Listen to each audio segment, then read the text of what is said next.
Party on the right side. Party on the left side. Party on the right side. Party on the left side. Party on the front wall.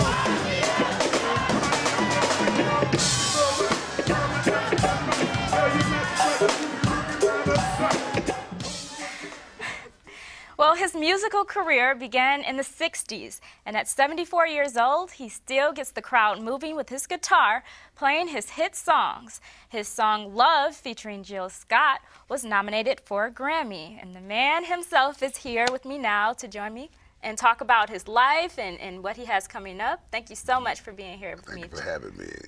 All right, so first, let's just take it back because some people don't know about your whole background. Tell us about your background and how you got started in music, because even from 6 years old, you were musically inclined, right? Absolutely, yes. Well, it's a long story, but we're going to make it short. When I was a little boy, about 2 years old, my mother used to take me to churches and used to take me around to different houses, little gatherings, house gatherings, you know, and had me singing. We were singing gospel.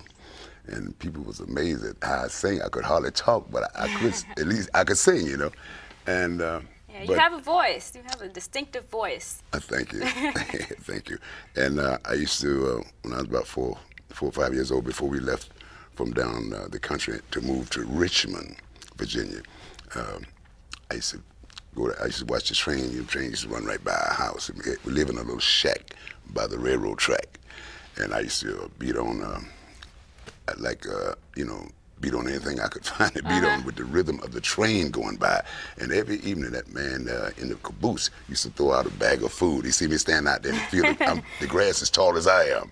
And he looked for this little boy standing out in the grass, and he throw a big bag of food out there every evening. I grabbed that bag and run in the house, mama, mama, mama. And so during that time, when I was in the church. Yeah, and I learned to play piano a little bit when I was around 7 years old, and I played until I was around 13, and that's when I left home. But music runs in your family, right? Yes, everybody. My mother could out-sing everybody in the family, and everybody in my family could sing. Oh, okay. Everybody, I mean everybody could sing or play some kind of instrument. So I've always been around music, around instruments. Pianos and accordions and harmonicas, and my mother, she also played she played piano too. And so, you know, it was just in me, you know. And you had classical training really before, you know, you got into go-go, really. Well, my mother taught me what little bit I know, brought out what talent that I was born with. And before I got into the go-go thing, you know, I was musically inclined, but I was deeply inclined with jazz and blues and gospel. But I wasn't good enough at that time to make a living at it. You had it in you. You just had to have it bring out of you. Yes, ma'am. And I did a little research on. I wanted my own sound.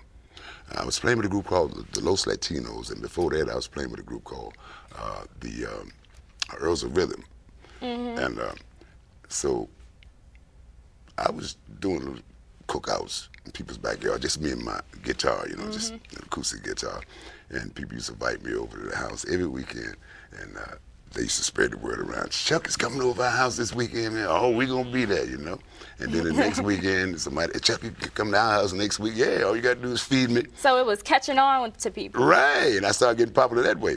And all you had to do was feed me and give me all the liquor. I was drinking plenty of liquor. That's all you charge, just give me a meal. I drank plenty of liquor in them days, you know. I was drinking like a fifth a day, you know. And so that's all I wanted. I didn't ask for no money. And so people kept advising me, said, Chuck, why don't you get in a band? I said, okay. So I got in the band. How was that process of starting the band? Well, you know, starting the band was very hard. And getting it together, it took years to learn the different personalities of the musicians and how to approach them. And you can't approach everybody the same, you know. It took me a lot of years to get that experience. But before that, when I was playing with in people's backyards, little cookout, people was advising me, Chuck, why don't you get in a band? So I got in a band called the Earth of Rhythm. So when I got in that band, I left there and I went with the Los Latinas, Joe Mann and Thomas Smith. They, you know, I was raised up with these guys, and Joe has always been very talented. He, you know, he's a Latin dancer and a Latin musician. But I didn't know all these years, we were kids together, 7 years old, I didn't know that he was really Latin. You know? Yeah, I didn't know it until... You just thought he had the moves. Right, right. So when I left Joe's band, you know, the reason I left Joe's band because they didn't have the big drums. They had all Latin percussion, you know. And I liked that sound. And I figured maybe I could get me a band together and I could steal some of that ingredients, you know. So you had the idea to put it together. Right, right. So that's where it came from. Joe Mann is, I give him all the credit in the world. He was a great inspiration to me. Give me the bridge, y'all. Give me the bridge, y'all.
Happy birthday, Daddy.